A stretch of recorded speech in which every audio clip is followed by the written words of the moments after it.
ஸ்ரீமதே ராமானுஜாய நமக. பஞ்சவடியிலே தனித்து இருந்தால் பிராட்டி. மாயமான் மாரீச்சனை பின்தொடர்ந்து சென்றான் ஸ்ரீராமன். அவனை பின்தொடர்ந்தார் இலக்குவன். பிராட்டி மட்டும் தனித்து இருக்கிற காலத்திலே அந்த பொல்லாவரக்கனான ராவணன் மாயமான முறையிலே லங்கைக்கு கொண்டு போய் அசோகவனத்திலே சிறை வைத்தான். அங்கே சீதா பிராட்டியை தேடிக்கொண்டு வந்த திருவடி சீதா பிராட்டி திருமுன்பே ராம விற்த்தாந்தங்களை சொல்ல ஆரம்பித்தார்.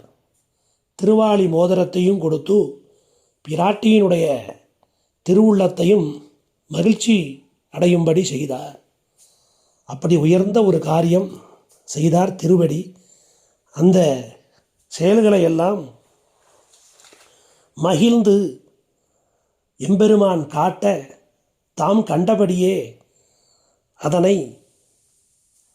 பெரியாழ்வார் திருமொழி 3ஆம் பத்திலே 10ஆம் திருமொழியாக இனிய முறையிலே பேசுகிறார் பெரியாழ்வார். அள்ளியம் பூமலர் கோதாய் அடிபணிந்தேன் விண்ணப்பம் சொல்லுகேன் கேட்டருளாய் துணைமலர்க்கண் மடமானே. எள்ளியம்போது இனிதிருத்தல் இருந்ததோர் இடவகையில் மல்லிகை மாலை கொண்டு அங்கு ஆர்த்ததும் ஓர் அடையாளம் என்று பல்வேறு அடையாளங்களை விண்ணப்பிக்கிறான் திருவடி.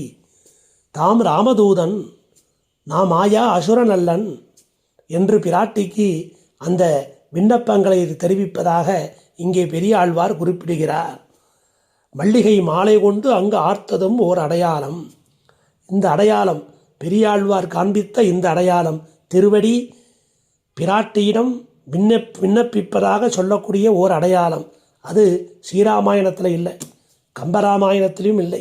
வடபத்திரசாயி எம்பெருமான் தன்னுடைய விக்கிரமங்களை எல்லாம் தன்னுடைய சேஷ்டிதங்களை எல்லாம் காண்பிக்கிற காலத்திலே ஆழ்வாருக்கு ஒன்று விடாமல் காண்பித்தானாம். அப்படி காண்பித்ததுதான் இந்த அடையாளம். மல்லிகை மாலை கொண்டு அங்கு ஆர்த்ததும் ஒரு அடையாளம்.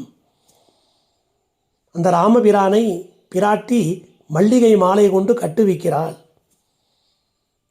இந்த இடத்துல ஆழ்வார் கிரமமாக பாடிக்கொண்டு வரும்பொழுது வனத்திற்கு செல்வதற்கு முன்பாக படை வீடான அயோத்தியிலேயே இந்த சம்பவம் நடந்ததாக சொல்லுகிறார். சில பேர் கோதாவரி நதிக்கரை நடந்ததாக சொல்லுவார்கள். ஆனால் ஆழ்வார் பாடுகின்ற காலத்தில் வனம் புக்குவதற்கு முன்பே அயோத்தியிலே இருக்கின்ற காலத்திலே ஒரு நாள் இரவு பெருமானும் பிராட்டியும் பிரணயமாக இருக்கின்ற காலத்திலே ஏகாந்த இடத்திலே உல்லாசமாக இருக்கிறார்கள்.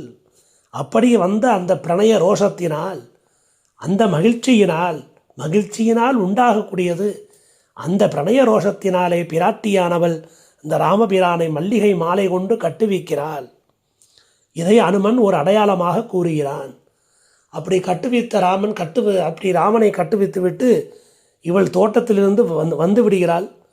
கொஞ்ச நேரம் ஆச்சு, ஸ்ரீராமன் வரவே இல்லை. என்ன ராமா, இவ்வளவு நேரம் ஆயிடுத்து, இங்கேயே இருக்கியே? இல்லை, நீ என்னை கட்டு வச்சுட்டு போயிட்ட. இந்த கட்டை நான் அவுத்துக்க முடியாது.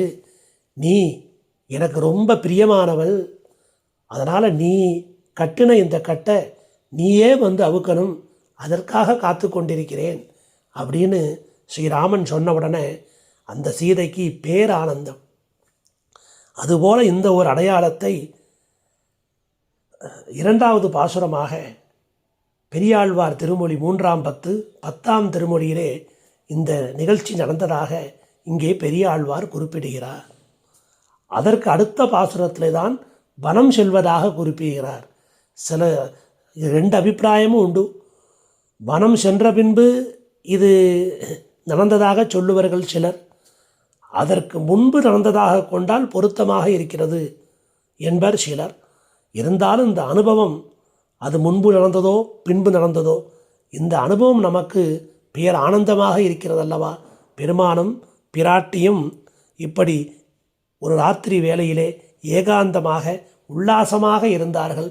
அப்படி மல்லிகை மாலை கொண்டு தேவரீர் ஆர்த்தது ஓர் அடையாளம்னு திருவடி விண்ணப்பிக்க இந்த விற்த்தாந்தம் அடியார்களாகிய நமக்கு, ஸ்ரீராமபிரானுடைய ஆசிரியர்களான நமக்கு ஒரு ஆனந்தத்தை கொடுக்கிறது. அந்த ஆனந்தத்தோடே இன்றைய புனர்வசு நட்சத்திர நன்னாளிலே, இந்த புனர்பூச நன்னாளிலே நாமும் ராமபிரானையும் பிராட்டியையும் அடிபணிவோம்.